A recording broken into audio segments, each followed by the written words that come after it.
dalam tugas beliau ke Tanjung Enim berurusan dengan PTBA, yang itu bukan rencana kita, rencana Pak Haji sendiri yang mau ke Tanjung Enim waktu itu bulan April. 2 hari di Tanjung Enim, kemudian sekitar 2 hari juga di sini, lalu pulang subuh-subuh ke Jakarta. Dengan kejadian itu, lalu terjadilah sedikit kesalahpahaman mungkin di Cisokat, terutama di daerah Pak Haji. Lalu ada isu-isu bahwa Pak Haji ke Palembang itu saya ngaturnya. Padahal itu adalah rencana Pak Haji sendiri mau ke Tanjung Enim. Sehingga oleh Pak Haji dan kebijaksanaan beliau didamaikan, beliau mau mendatangi lagi setelah 8 tahun beliau tidak ke Palembang, lebih kurang mungkin 10 tahun. Lalu Pak Haji berencana tanggal 28 Agustus kemarin ke Bengkulu dalam rangka menemui Iwan-Iwan di Lubuk Linggau.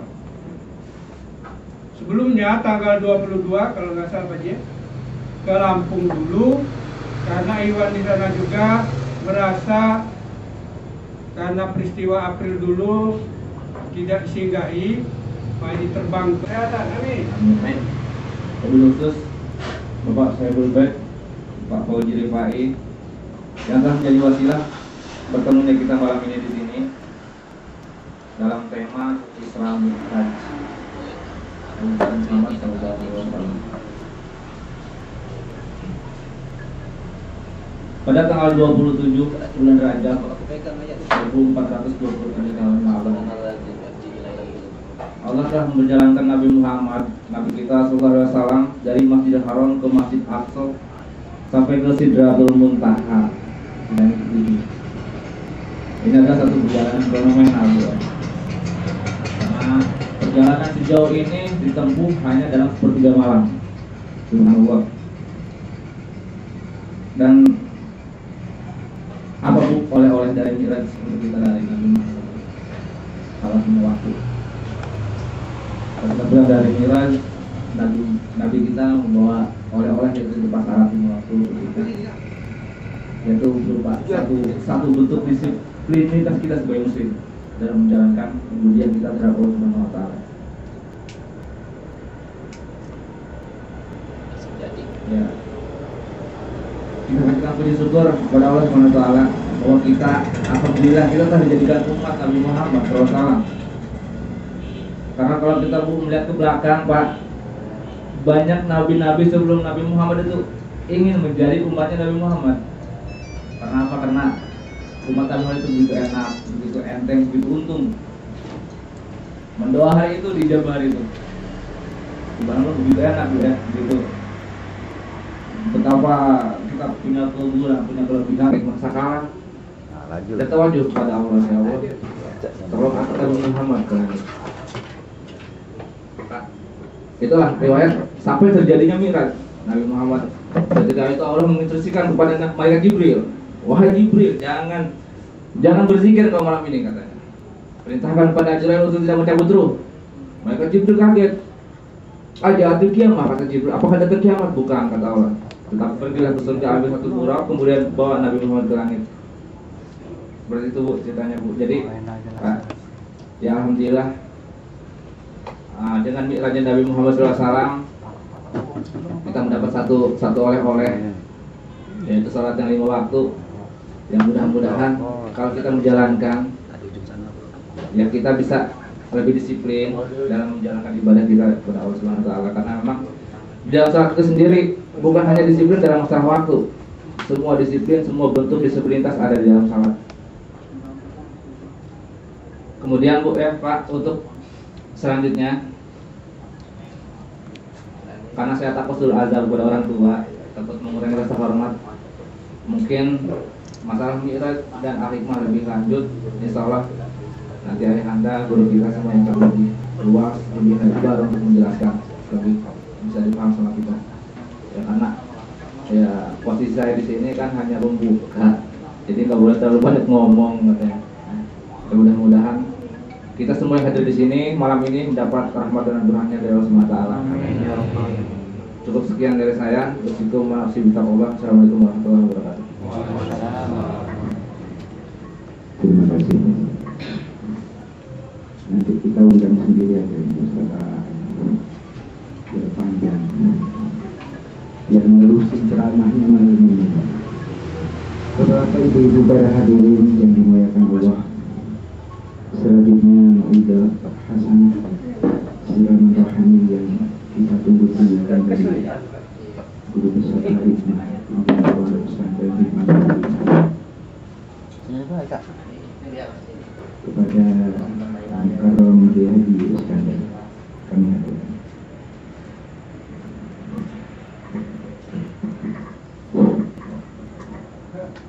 Kepada yang terhormat tuan rumah atau Saibul Bed yang telah siap saya tunjuk tanggal 31 Isra Mi'raj di Pajok, tanggal 28 di Lubuk Linggau, tanggal 29 di Muara ini. Ini perjalanan muter langsung besok pulang. Kepada yang terhormat Bapak-bapak, ibu-ibu,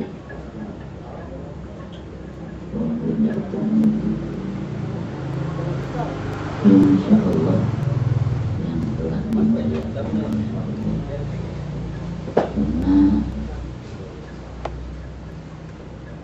tidak mungkin dihadapkan atau duduk bersama dalam Isra Mi'raj kalau tidak dimuliakan. Yang tidak menghadiri itu belum dapat kemuliaan, bukan tidak dapat, belum dapat. Dan tidak lupa kepada seluruh pembina yang hadir dan ikhwan yang hadir. Kalau yang nggak hadir yang bandel, kalau nggak hadir bandel. Kenapa bandel? Nemuin saya ke Cisoko ongkos yang berapa ratus ribu. Nemuin Haji Iskandar ke Cisoko berapa ratus ribu ongkos, sedangkan amplopnya biasa rata-rata 1 juta. Kalau yang ngasih mah, kalau yang gratis mah biasa aja. Maka sangat disesalkan bagi pembina Al-Hikmah kalau tidak hadir dan anggota Al-Hikmah yang tidak hadir. Sudah Allah meringankan, bukan Haji Iskandar yang meringankan, Allah meringankan pembina Al-Hikmah yang ada di Palembang dan ikhwan yang ada di Palembang, supaya ringan beban Haji Iskandar diberangkatkan ke Tinggal ke Muara ini ke Palembang. Itu Allah tujuannya meringankan beban. Daripada kamu ke Cisoka, belum waktu yang terbuang, belum ongkos yang terkorban, belum kesehatan dan lain-lain. Dan insya Allah kepergian saya pun ikhlas dalam hati, niat dakwah, niat ibadah, niat meringankan beban bagi yang sudah kenal dengan Haji Iskandar, sudah tahu nama Haji Iskandar tapi belum kenal dengan Haji Iskandar. Itu niat saya. Niatnya itu meringankan beban bagi orang yang sudah tahu belum pernah. Niat ibadah, niat dakwah, ubudiyah kepada Allah. Assalamualaikum warahmatullahi wabarakatuh. Alhamdulillah, alhamdulillah, alhamdulillah. Ihdinas siratal mustaqim. Amin. Kenapa saya baca alhamdulillah? Allahu a'lam. 97 terakhir berangkat ke Palembang, saya memutuskan ke seluruh ikhwan dan pembina bahwa saya tidak siap untuk diundang.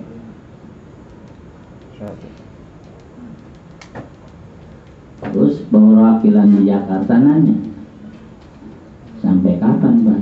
Seumur hidup. Seumur hidup saya sudah tidak siap diundang.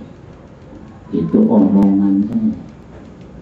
Tapi Allah menggerakkan, Allah walam tujuan dan maksudnya apa. Tahun 2006 dengan tiba-tiba saya bergerak lagi untuk keluar. Itu sama sekali tidak diduga dan tidak disangka, karena sudah diputuskan seumur hidup.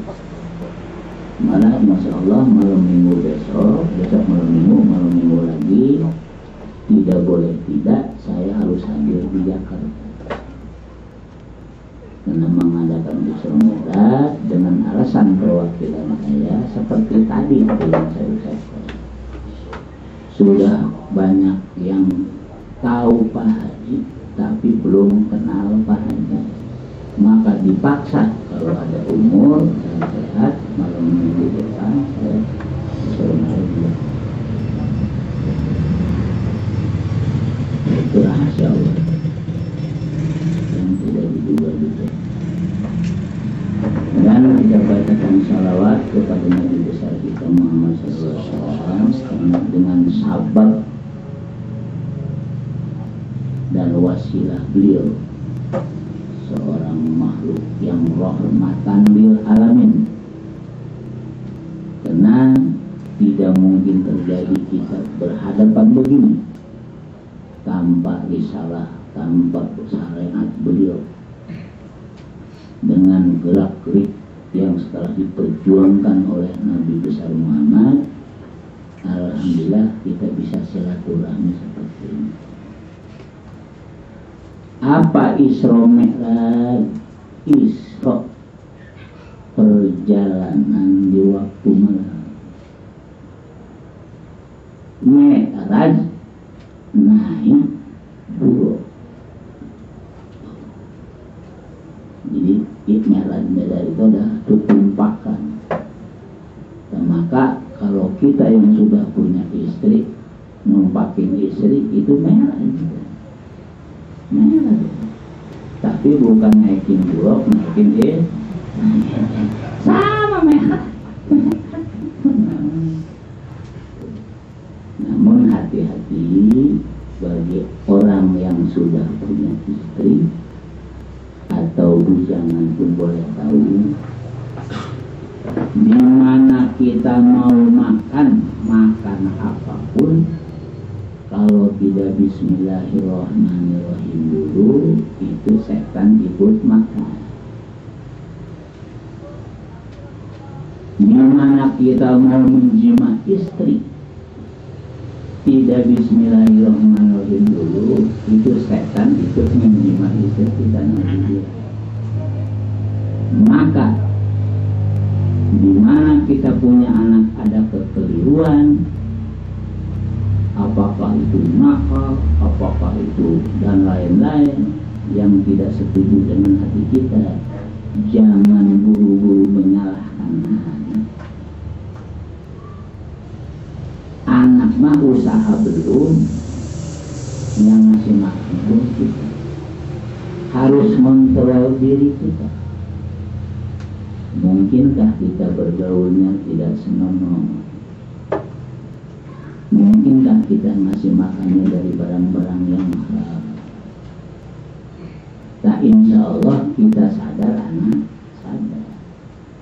Tapi kalau istilahnya anaknya nakal, tidak sesuai dengan keinginan kita sok pahlawan, sok ahli tasawuf, menekan sama anak, padahal anak belum tentu lebih bagus dari bapaknya, belum lebih jelek dari bapaknya. Bapaknya belum tentu baik, lebih baik dari anaknya. Karena diambil dari tadi. Kalau kita makan tidak baca Bismillahirrahmanirrahim, insya Allah makan temen enak. Kalau jima tidak Bismillahirrahmanirrahim dulu, itu kita jima diketahui, dibaturin setan. Kalau istilahnya yang masuk ke perut istri kita, maninya setan, ya jelas nanti anaknya yang sasar. Itu melanjutkan masalah Isra Mi'raj. Tadi sudah saya jelaskan di mana ibu bapak bergaul, itu si bapaknya lagi Mi'raj. Nah Mi'raj ke langit ke-1, ke langit ke-2, ke-3, ke-4, ke-5, ke-7. Itu Rasulullah. Kita insya Allah akan menyusul, bukan Rasul lagi. Insya Allah kita akan menyusul, karena sekarang adalah di alam bumi, alam dunia. Nini dan Akik sudah mendahului di alam kubur, alam mahsyar. Itu langit pertama.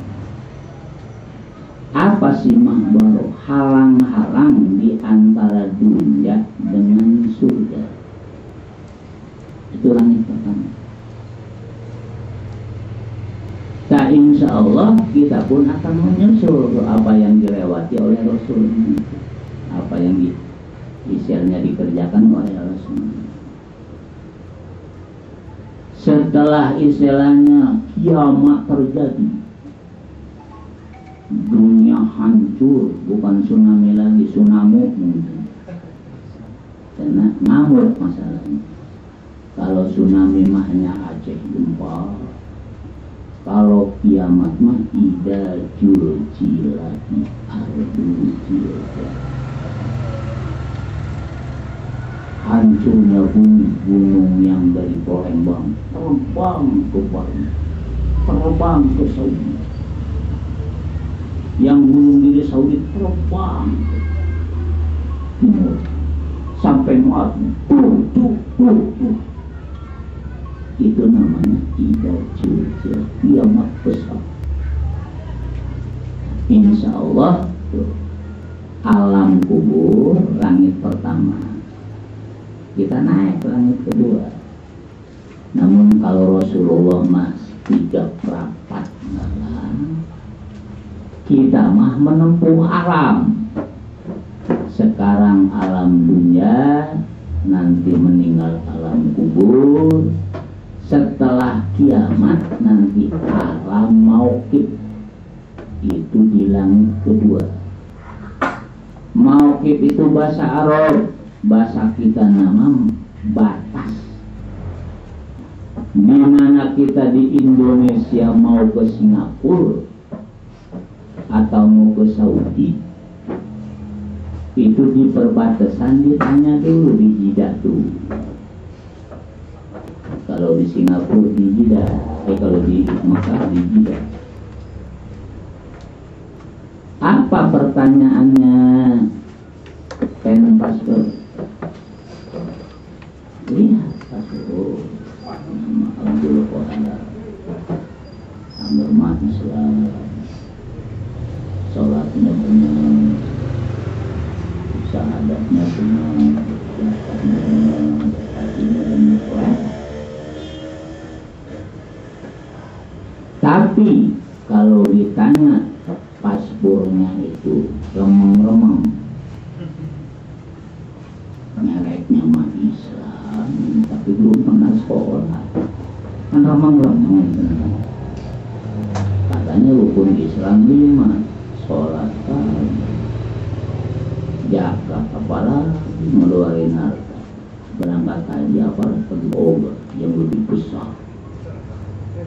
Itu namanya Islam remeng-remeng, malaikat bingung, mundur. Maka di alam mauqif tidak disebutkan berapa lama, tergantung keberesan. Prosesnya beres, keren. Tapi kalau tidak beres, jadi hukum. Wah, ini apa yang sekarang istilahnya yang Amerika yang bom itu apa namanya, teroris. Kata malaikat mungkin teroris surga nih. Kata malaikat mungkin teroris surga ini. Jangan remung-remung begini. Mundur. Selesai di alam mauqif yang tidak dijangkau lamanya berapa, karena tergantung proses kita. Syahadatnya kena apa, sholatnya kena apa, zakatnya kena apa, puasanya kena apa, hajinya kena apa. Itu tergantung proses lama dan tidaknya. Kalau sudah beres, ini Isra, perjalanan langit kedua, kita langsung naik ke alam perjalanan. Itu alam kubur, alam langit ke-1, mauqif alam langit kedua. Jadi kita ke surga masih lama, masih jauh. Nah, segitu selesai nanti naik ke langit ketiga, alam perjalanan itu ditentukan 15.000 tahun.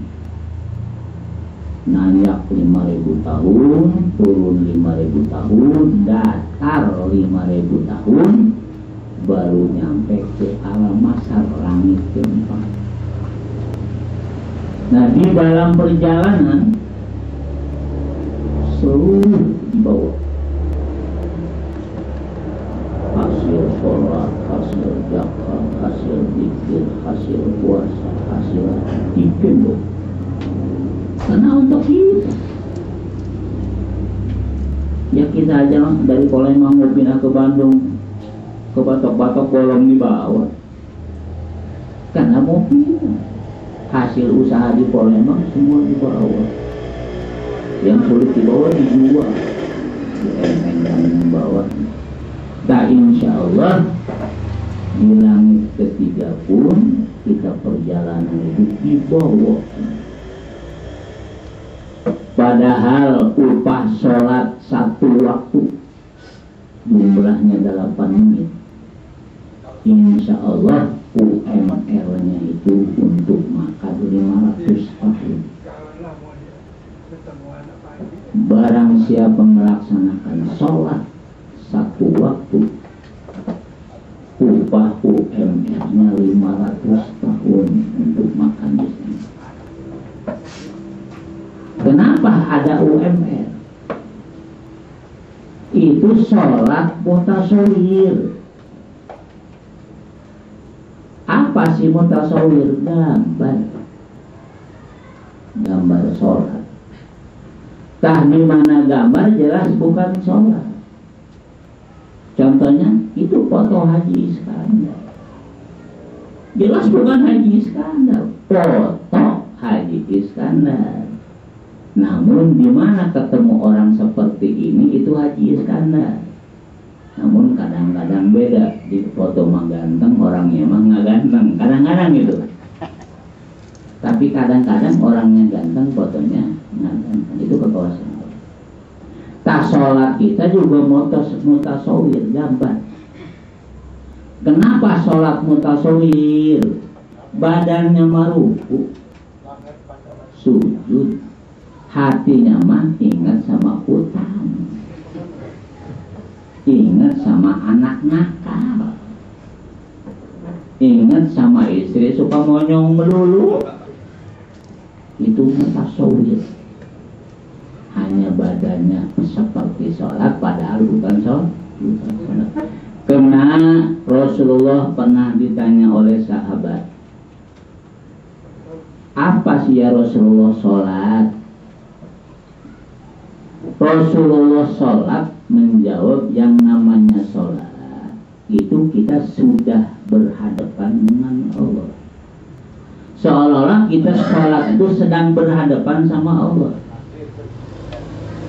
Tapi kenapa sedang sholat malah ingat hutang? Itu kan berhadapan sama hutang dengan bukan sama Allah. Sekurang-kurangnya kata Rasul, sholat itu bahwa kita sedang dilihat Allah. Yang paling bagus bahwa kita sedang berhadapan dengan Allah. Tapi yang paling sekurang-kurangnya itu bahwa kita sedang dilihat Allah. Bukan suruh ingat hutang sama orang, bukan. Itu sholat. Namun seorang sahabat pernah mengadu, ya Rasulullah, sholat saya ini sulit khusyuk kepada Allah. Apakah sholat saya ini sah? Kata sahabat. Sebelum Rasul menjawab, diduluin sama Sayyidina Ali. Kata Sayyidina Ali, tidak sah. Rasul menjawab, bukan begitu. Awas, hati-hati mendengarkannya omongan saya, karena untuk diamalkannya. Nah, kata Sayyidina Ali, tidak sah sholat kamu. Tapi kata Rasul, bukan begitu. Terus kata Sayyidina Ali, nah aku coba kamu. Silahkan sholat sunnah 2 rakaat, di mana dari Allahu Akbar sampai ulul salam kamu khusyuk tidak lepas kepada Allah, aku kasih hadiah sorban. Kata Sayyidina Ali, oke. Karena mendapat hadiah sorban Rasul. Nah, akhirnya Sayyidina Ali melaksanakan sholat. Begitu Sayyidina Ali sedang sholat, ada sahabat membawa sorban lebih bagus daripada sorban Nabi. Ngelirik matanya Sayyidina Ali. Waduh, kalau itu yang diadain lebih boleh. Udah, padahal lagi sholat. Nah, itu Sayyidina Ali tidak ingat. Begitu selesai ulul salam, kata Rasul, gimana Ali? Cukup. Nyambung dari Allah Akbar sampai ke ulul salam, tidak putus Allah, tidak. Kok dalam hati kamu kalau sorban sahabat anu yang dikasih lebih boleh, apa-apa. Tuh, Sayyidina Ali seperti itu. Maka Rasul hanya menjawab, bukan begitu. Maka tidak membatalkan, tidak mengesahkan. Maka khusyuk tidak menjadi syarat dan tidak menjadi rukun di waktu sholat. Namun Rasul mengatakan, sholat adalah kita sedang berhadapan dengan Allah. Sekurang-kurangnya tidak sedang dilihat Allah. Nah, maka Sayyidina Ali aja terjadi seperti itu, maka terjadilah sholat mutasawwir model-model kita. Insya Allah kalau wudunya benar, tuh, sholatnya benar, walaupun mutasawwir, dapat upah makan 500 tahun akhirat. Sedangkan satu sehari di akhirat persamaannya ratusan ribu tahun di dunia persamaannya. Tapi itu untuk 500 tahun. Kenapa disebut UMR? Upah minimum. Karena insya Allah yang disebut upah minimum, gaji 1 hari tidak cukup untuk makan 1 hari. Upah kerja 1 hari 25.000. sang istri pengeluaran sudah 30.000. Itu adalah UMR. Nah, kenapa sholat 500 tahun tadi UMR adalah rugi? Karena saya menggambarkan kerja 1 hari tidak cukup makan untuk 1 hari.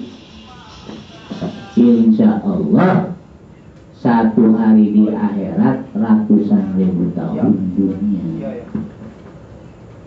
Sedangkan sholat berapa ribu waktu kali 500 tahun ada jumlah. Sedangkan di sana abadan abidin. Di mana abadan abidin? Itu di langit ke-7. Karena langit ke-1, ke-2, ke-3, ke-4, ke-5, dan ke-6 itu alam. Alam mauqif, alam kubur, alam perjalanan, alam mahsyar.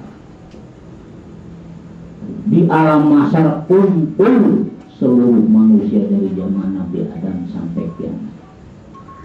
Insya Allah yang saya takuti, Haji Iskandar takut tidak amanah. Takut. Anda percaya kepada Haji Iskandar, guru besar Al-Hikmah, kiai, pemimpin pesantren, dengan kalimat indah itu kan, waduh, Pak Haji Iskandar paling betul. Karena sudah jadi julukan di mana orang mau niat jahat kalau punya pesantren yang ada benar aja, udah julukan. Padahal geblek itu dia itu sebenarnya baru punya pesantren dianggapnya benar aja. Nah, kenapa takut tidak amanah? Seluruh umat mencari Nabi, seluruh anak mencari, seluruh murid mencari guru, seluruh santri mencari kiai. Maka jelas orang Pak Jok dan sekitarnya di alam mahsyar akan mencari mana benderanya Haji Iskandar Al-Hikmah, mana benderanya Al-Hikmah dan Hikmatul Hikmah. Itu pasti nggak bisa tahu. Nah, untuk bilang dari saya yang dicari-cari disebut neraka. Apa kata bapak-bapak dan ibu-ibu? Loh, kok begitu? Jelas kan jalan. Sedangkan anda mencari Haji Iskandar, na'udzubillah, kalau Haji Iskandar masuk ke neraka, apa kata anda? Loh, kok begitu? Kita mau minta tolong, malah yang mau nolong udah duluan, na'udzubillah. Itu yang saya takut sama Allah, saya tidak amanah. Anda percaya sama saya tidak di. Itu siang malam yang dipikirkan sama saya, takut tidak aman. Karena apa si Al-Hikmah? Tadi saya sudah ngomong, untung amat bagi kita orang-orang yang segini benjol, yang segini rusak dari iman, yang segini lemah dari iman, yang segini lemah dari ibadah, tapi sudah memiliki Al-Hikmah. Untung, karena Al-Hikmah adalah hidayah. Sama sekali kalau tidak dapat hidayah dari Allah, tidak bisa masuk Al-Hikmah. Kau nyebut untung, sedangkan kejadian di lapangan saya melihat dan memperhatikan seorang kiai besar sampai santri 20.000, seorang kiai besar sampai santri ribuan, seorang kiai sampai santri ratusan. tapi dia masih menggunakan ilmu yang diharamkan oleh Allah. Itu. Maka kita merasa untung dari situ. Kok sebenjol kita, sebebrok kita sudah dikasih hidayah oleh Allah dengan al-hikmah, sedangkan dia santrinya sampai 20.000, tapi ilmu yang haram dia tahu itu haram, tapi tetap masih ilmu. Itu keuntungan kita tuh. Maka di mana orang anggota al-hikmah atau sudah masuk al-hikmah keluar dari al-hikmah, maka itu hidayah diambil lagi oleh Allah. Masya Allah. Seperti Islam, sudah masuk Islam kembali ke kafir, itu hidayah diambil sama Allah. Kena dicontohkan, bukan Allah seperti manusia. Contoh, si bapak saking kasihan sama anak diberikan motor. Berhubung motor itu nggak diurusin sama si anak, hujan sebodoh, kotor masa bodoh, oli nggak ada masa bodoh amat. Maka jelas si bapaknya yang merasa kasihan si anak, walaupun kasihan itu motor diambil. Percis manusia sudah masuk Islam, tapi dia kembali ke non-Islam, itu hidayah dari Allah, karena Islamnya tidak diurus, makanya diambil karena tidak diurus. Na'udzubillah min dzalik. Di dunia sangsara dan miskin, sakit seumur-umur, di akhirat masuk neraka. Na'udzubillah. Itulah murka Allah.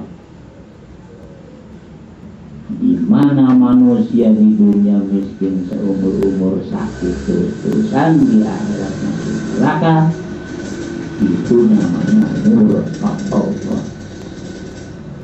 Bukan Allah tidak. Sedangkan manusia masuk surga itu saking fadlnya Allah. Manusia masuk neraka adilnya Allah, karena masuk neraka mah bukan masalah miskin di dunia, masuk neraka itu. Yang kalimatnya adilnya Allah itu ahli ibadah masuk neraka itu saking adilnya Allah. Kalau miskin di dunia, tidak sholat di dunia, di akhirat masuk neraka, mah itu murkanya Allah. Kalau ahli ibadah di dunia masuk neraka, saking adilnya Allah. Nah, ada Allah. Nah, kalau di dunianya senang, di akhirat masuk surga, saking padolnya Allah. Siapa yang padol Allah? Siti Khadijah, istrinya Rasul. Padol. Karena di dunia, di negara Mekah paling tercantik. Cirinya wanita cantik, di pipinya ada bola-bola merah, kena Siti Khadijah. Jadi Siti Khadijah itu saking cantiknya, di negara Mekah nggak ada yang menandingi cantiknya. Itu bola-bola merah sudah jadi. Bukan seperti istri dan tetangga kita. Berhubung wanita cantik adalah cirinya ada bola-bola merah di pipi, dipensat, dibikin bola-bola. Ya menyon aja.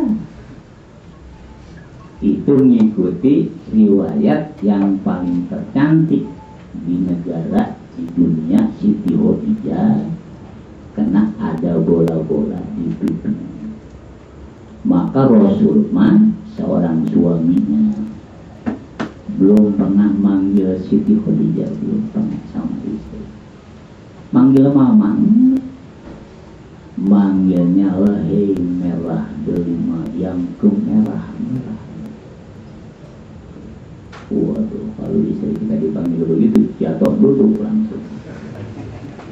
Kalau suaminya sama si mama manggil, hei merah delima yang ke merah-merahan, udah lagi berdiri cek aja jatuh mungkin. Karena nggak ada merahnya. Tuh dipanggil ke merah-merahan, ada juga lipen setir. Maka bukan berdiri malah duduk ya. Itu yang disebut padol Allah adalah Siti Khadijah di dunia paling terkaya di dunia, di negara Mekah, di negara Mekah paling cantik. Boleh dunia lah, nggak salah ngomong dunia. Umur 40 tahun mendapatkan bujangan Nabi dan Rasul. Sedangkan Nabi Yusuf ganteng, jauh lebih ganteng Nabi Muhammad. Masih jauh. Nabi Yusuf ganteng tidak seperempatnya pun dari Nabi Muhammad. Karena yang paling ganteng manusia di dunia adalah Nabi Muhammad. Bedanya Nabi Yusuf dan Nabi Muhammad matahari dan bulan. Nabi Yusuf mah gantengnya seperti bulan, bisa dilihat. Nabi Muhammad mah saking gantengnya seperti matahari, mantul betul, saking ganteng. Dari mana Nabi Yusuf ganteng? Insya Allah meluk Nabi Adam selain dari Nabi Muhammad. Anak cucu Nabi Adam, dari Nabi Adam sampai kiamat itu 50% ganteng. 50% dibagi-bagi kita, maka kita kebagian benjolnya ini. Ya udah 50% bagi rata lagi. Dari zaman Nabi Adam sampai kiamat, ini yang belum dibagi masih banyak di belakang kita. Maka kita sedikit. Hidungnya mencung, matanya dekok,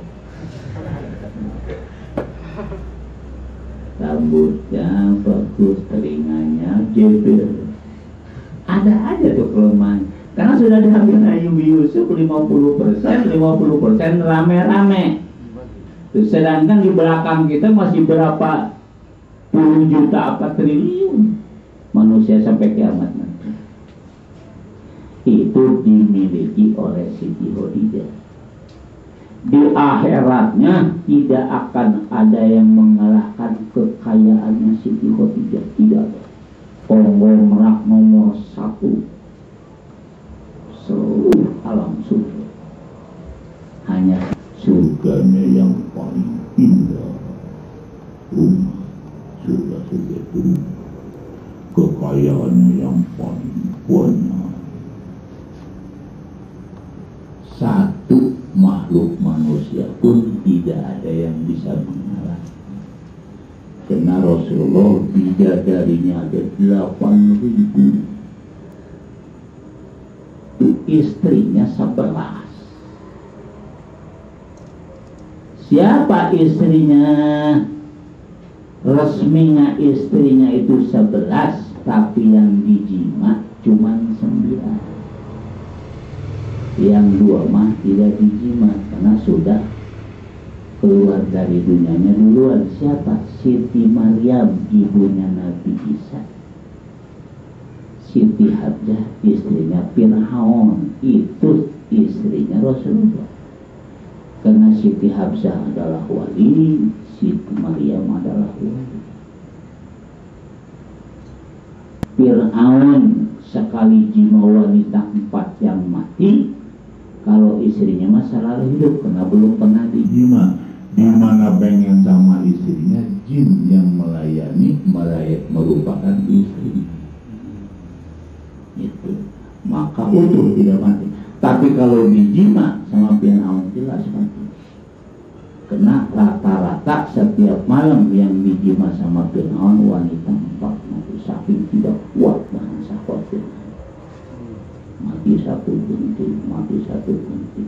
Yang keempat matinya itu di mana keluar maninya Fir'aun. Dia tidak tahan keluar mani Fir'aun, langsung mati. Tapi istrinya yang asli, insya Allah dia seorang wali dan utuh dari istri, karena dia mah istrinya Rasulullah. Dan maka waktu Rasulullah lahir itu bisa Rasulullah keluarnya itu dari bawah pusar ibunya, dari atas barang ibunya. Sesar. Jadi sesar yang sekarang ikut-ikutan yang dulu. Karena dokter dan bidannya pada waktu itu Siti Maryam dengan Siti Habsah yang operasinya nyambut suami datang, dibedakin, disunatin, dipadin, dibedong, disipatin, sudah rapi. Itu yang membedong, yang menyipati, yang membedaki, yang mandi itu adalah Siti Maryam dengan Siti Habsah. Itu kehebatan Rasul. Dan maka insya Allah yang bergerak di perut la ilaha illallah, yang bergerak di tangan Muhammadur Rasulullah, dari dulunya Fatoha ke Fatoha dan Sakin dulu besar.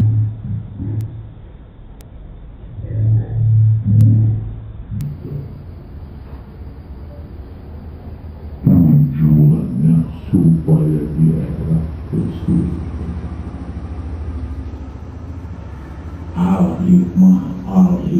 Al-hikmah ini anggota al-hikmah di dunianya supaya selamat, di akhiratnya masuk surga. Maka ada informasi dari muara ini, mungkin ke Palembang pun sudah menyebar. Mungkin ada orang guru mengaku-ngaku Naksabandi. Kalau mau ijazah tarekat sama Naksabandi sama dia harus keluar dari al-hikmah.